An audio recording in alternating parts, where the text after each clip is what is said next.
রাগ কিন্তু খুব ভয়ঙ্কর। এই রাগের শারীরিক মানসিক অনেক ক্ষতি আছে। হার্ট অ্যাটাক করে অনেকে রাগে, স্ট্রোক করে ফেলে। রাগ হচ্ছে অনেকটা ঝড়ের মতো।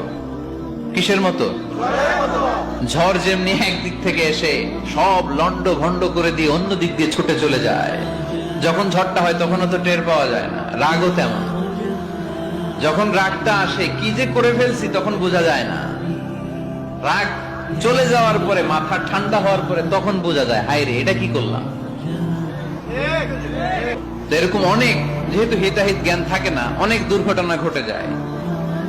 মারামারি হয়, সম্পর্কের অবনতি হয়, স্বামী স্ত্রীর সম্পর্কের বিচ্ছেদ ঘটে, বাবা ছেলের সাথে রাগ করে না, হাজবেন্ড ওয়াইফ ডিভোর্স পর্যন্ত গড়ায়, বন্ধু বন্ধুর সম্পর্ক নষ্ট হয় এই রাগের কারণে। আল্লাহ রাসূল বললেন, কুস্তি করে যে অন্যকে শোয়ায় ফেলতে পারে সে শক্তিশালী নয়। রাগের সময় যেই ব্যক্তি নিজের উপর নিয়ন্ত্রণ রাখতে পারে আল্লাহর কাছে সেই হলো শক্তিশালী।